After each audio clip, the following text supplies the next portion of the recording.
Ассаляму алейкум, күндеріңізге сәттілік тілеймін. Бұл видеода осындай әдемі дайын орамалдың, қазіргі кезде тренд болып жатқан дайын орамалдың тігілу жолымен бөлісетін боламын. Видеоны соңына дейін қараңыздар.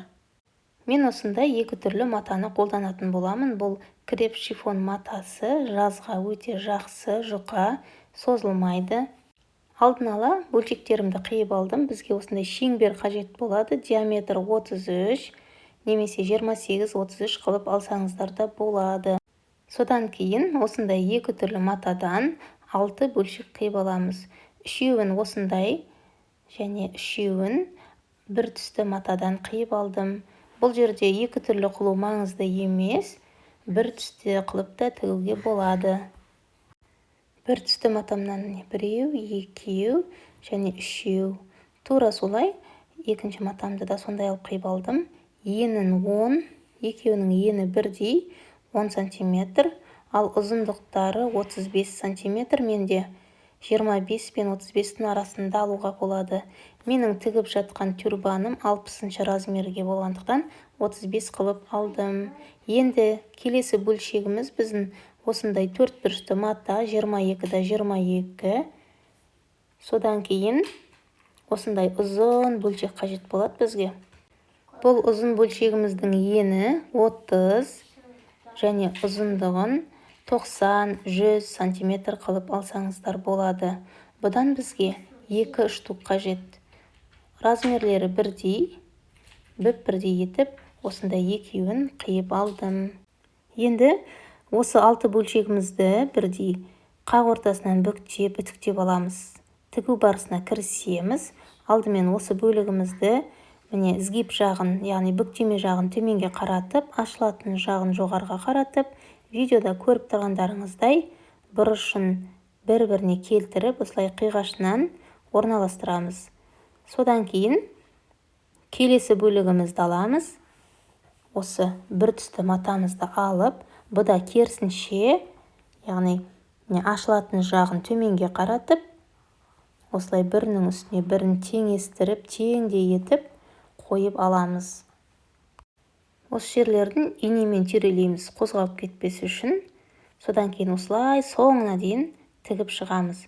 Тігіп шыққанда астындағы матаны да қоса тігеміз. Сол үшін мұқият болыңыздар. Мінекей мен тігіп алдым.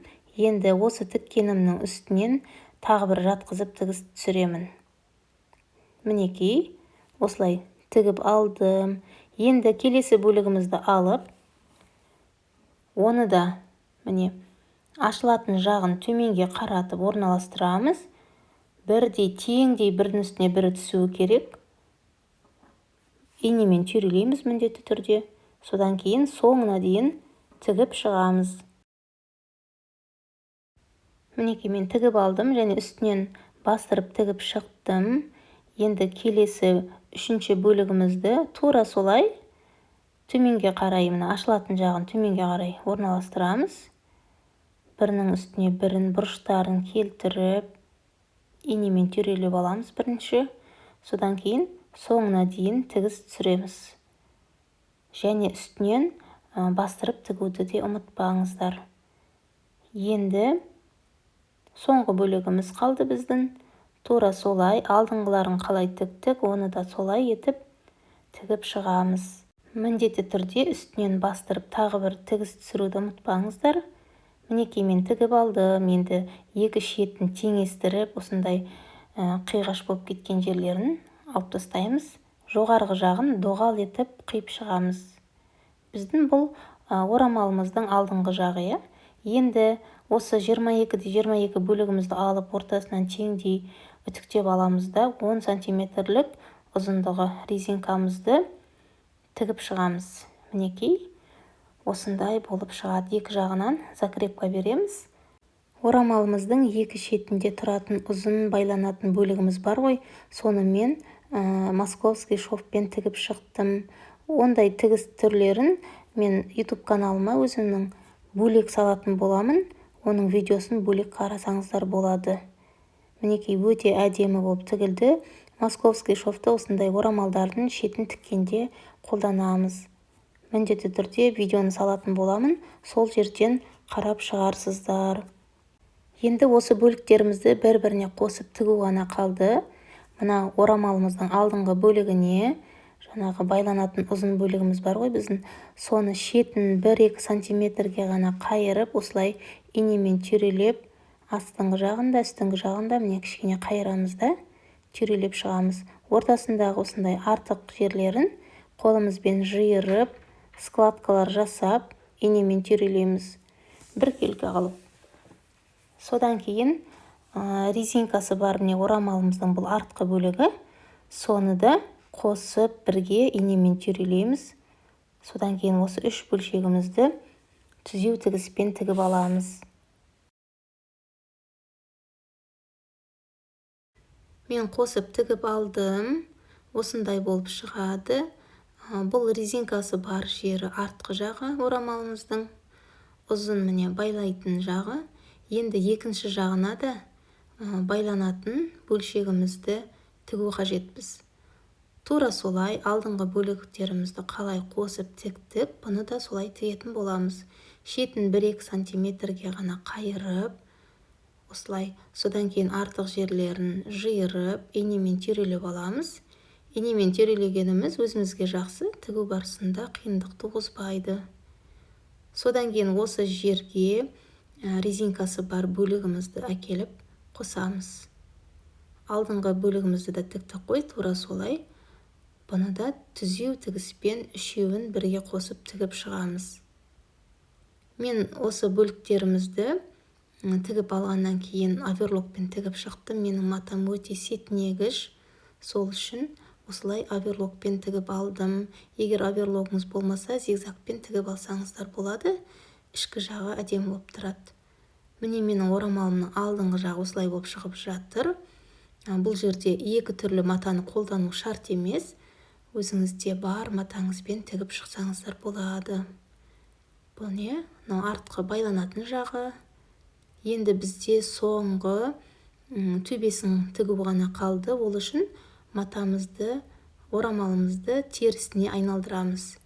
Теріс бетіне айналдырып аламыз да, соңғы шеңберімізді қосып тігетін боламыз. Ол үшін осы артқы жағындағы тігістен бастаймыз, яғни міне осы тігістен бастап инемен түйрелейміз. Орамалымыздың алдыңғы жағының барлығын инемен түйрелеп шығамыз. Артқы жақтағы тігіс бар ғой, соған дейін айналдырып инемен түйрелеп аламыз.